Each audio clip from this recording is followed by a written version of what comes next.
ہے کہ نہیں؟ ظفر عقیل صاحب نے اتیاچار کا لفظ استعمال کیا تھا. کیا کہا تھا؟ اشرف بھائی سیکریٹری صاحب اور آپ کے رفقا مدرسے کے تمام ذمہ داران، اس تناظر میں میرے پاس درجنوں قطعات ہیں، مگر ان شخصیات کی موجودگی میں ایک قطعہ سناتا ہوں. چونکہ مائیں بہنیں بیٹھی ہوئی ہیں، انہیں بھی کچھ میسج ملنا چاہیے.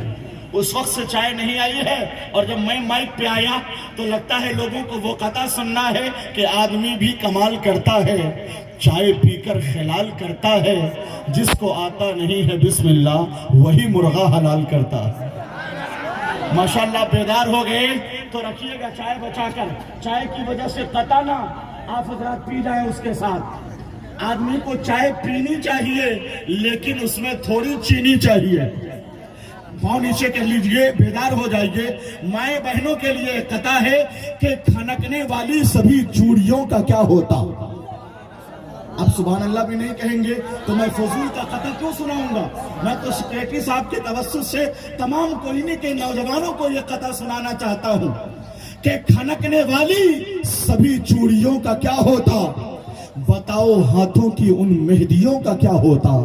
حضور دنیا میں تشریف گر نہیں لاتے تو پوری دنیا کی ان بیٹیوں کا کیا ہوتا. حضور دنیا میں تشریف گر نہیں لاتے تو پوری دنیا کی ان بیٹیوں کا. اور ہمیں یہ خوشیوں کی ساتھ کبھی نہیں ملتی، یہ شان اور یہ عظمت کبھی نہیں ملتی. حضور دنیا میں تشریف گر نہیں لاتے تو بیٹیوں کو یہ عزت کبھی نہیں ملتی. تو بیٹیوں کو یہ عزت کبھی نہیں ملتی. داد ان حضرات سے نہیں دعا لی جاتی ہے. داد تو جو ہم عصر ہیں، ہم عمر ہیں، ان حضرات کی طرف سے لی جاتی ہے. میں حضرت مولانا سیف رضا صدیقی جو ضیاء اشرف جامعہ امام احمد رضا کوئنی کے سربراہ کہہ لیں، ناظم کہہ لیں، پرنسپل کہہ لیں، ہیں کہاں وہ ہیں؟ ماشاءاللہ میں آپ کو مبارکباد پیش کرتا ہوں. پوری جمعیت کو مبارکباد پیش کر رہا ہوں. کیوں مبارکباد پیش کر رہا ہوں معلوم ہے؟ شامیانہ، بتی، جنریٹر، اسٹیج اور یہ کمکمے اور یہ جگمگاہٹ دیکھ کر نہیں، آپ نے وہ کام کیا ہے کہ قابل مبارکباد ہے. اپنے جلسے میں ہندوستان ہی کی نہیں، عالم اسلام کی اس شخصیت کو بلوایا ہے جو عالم ربانی ہے،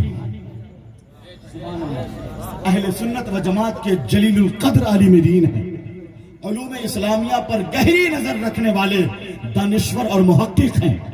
سب سے بڑی بات یہ ہے کہ وہ عالم، فاضل اور فقیہ اور مفتی اور مدبر اور خطیب تو ہے ہی، شیخ طریقت بھی ہے، مگر حضور مفتی اعظم ہند کے خلیفہ ہے وہ. ارے جناب جھومنا چاہیے آپ کو. آپ کو معلوم ہے کہ حضور مفتی اعظم ہند کے خلیفہ آپ کے کوئنی میں آ گئے. ایک تاریخ رقم ہو گئی ہے، آنے والی نسلیں فخر کریں گی کہ حضور مفتی اعظم ہند کے خلیفہ کو ہم نے دیکھا. سبحان اللہ، یہ کوئی چھوٹی موٹی بات نہیں ہے.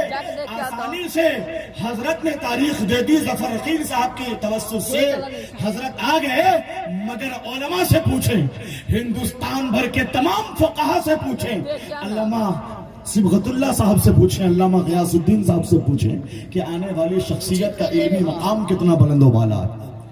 ہندوستان نہیں، پوری دنیا اہل سنت میں جو نگاہ احترام سے دیکھے جانے والے عالم دین، تقوی شعار عالم دین، وہ حضرت علامہ الشاہ مفتی شمس الدین صاحب قبلہ بہرائچی ہیں.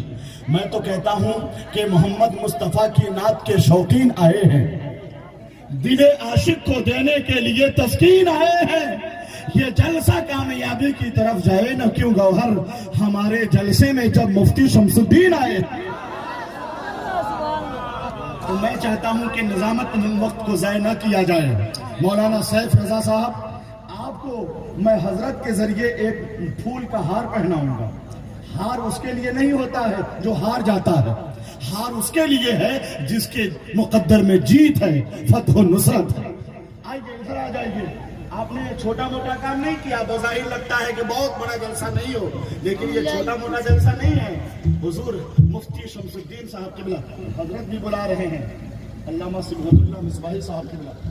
ماشاءاللہ تو آئیے بلا تاخیر، چونکہ ظفر عقیل صاحب نے بہت کامیاب کیا ہے جلسہ کو، اصل مقصد ہے تقریر ہونا۔ اگر حضرت کی تقریر نہیں بھی ہوتی ہے تو میں قسم کھا کے کہہ دوں گا، ممبر شریف پہ قسم کھا کے کہہ دوں گا یہ جلسہ کامیاب ہے، اس لیے کہ حضور مفتی اعظم ہند کے خلیفہ آ گئے۔ آپ کو جھومنا چاہیے، مچلنا چاہیے۔ تو آپ حضرات کیا سمجھ رہے ہیں؟ ایسے دیکھ رہا ہے لگتا کورونا میں ہی لے کر آیا تھا، ہے نہیں؟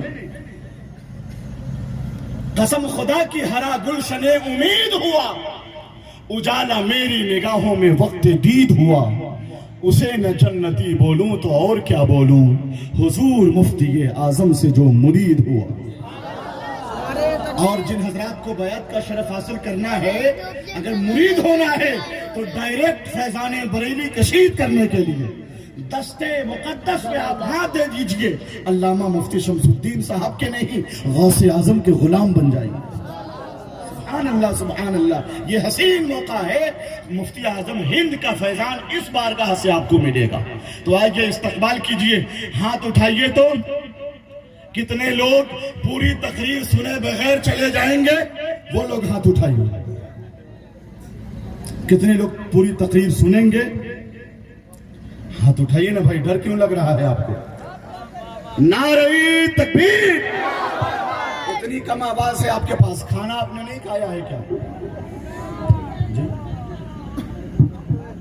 اچھا ماشاءاللہ، اور دستار بندی بھی کی ہوگی آج۔ کیا نام ہے؟ ضیاء اشرف جامع امام محمد رضا سے فارغ ہونے والے حفاظ کی دستار بندی بھی ہوگی۔ وقت کا تقاضا ہے، عمارت مخدوش ہے، کمزور ہے، ابھی ہر طرف سے یعنی اس کو گھیرنے کی ضرورت ہے۔ تعلیمی اعتبار سے تو ترقی ہو ہی رہی ہے، تعمیری اعتبار سے ترقی کی ضرورت ہے۔ ضرورت اس بات کی ہے کہ ادارے کے جو منتظمین ہیں، اراکین ہیں، ممبران ہیں، جناب اشرف صاحب ہو یا معین الدین صاحب ہو، اور کیا نام ہے، جناب افتخار صاحب ہو، ضیاء الحق صاحب ہو، سمیع صاحب ہو، شہنواز صاحب ہو، یا جتنے افراد ہوں، ان کے دست و بازو کو مضبوط کریں آپ حضرات، اور جب بھی آپ کو آواز دی جائے تو اس ادارے کی تعمیر و ترقی کے لیے جان و تن کی بازی لگانے کا آپ مزاج پیش کریں۔ ممکن ہے آج بھی آپ کو آواز دی جائے اس ادارے کی تعمیر کے لیے تو پیچھے نہیں ہٹنا ہے، اس لیے کہ یہ میرا گھر نہیں ہے، رسول پاک کا گھر ہے کہ نہیں؟ کتنے لوگ چاہتے ہیں کہ یہاں مدرسہ چلتا رہے؟ ہاتھ اٹھا کے سبحان اللہ بولنا چاہیے نا آپ کو۔ چلیے ماشاءاللہ، اب چاہ رہے ہیں حضرت کا خطاب سن لیجئے۔ خطاب کیا ہو، حضرت آ گئے، جلسہ کامیاب ہو گیا۔ بے شک بے شک بے شک، حضرت کی آمد پر مبارکباد پیش کرتے ہوئے نعرہ لگائیے، نعرہ تکبیر! اہل اسٹیج کا مطلب علماء ربانیین نہیں، آپ حضرات ہماری یعنی اساتذہ، طلبہ، ائمہ سب کی محبتیں شامل ہو جائیں۔ نعرہ تکبیر! نعرہ رسالت! مسلک اعلیٰ حضرت شان مصطفیٰ کانفرنس، ضیاء اشرف جامعہ امام احمد رضا کوئی نہیں، حضور مفتی شمس الدین صاحب قبلہ بہرائچی، خلیفہ حضور مفتی اعظم ہند۔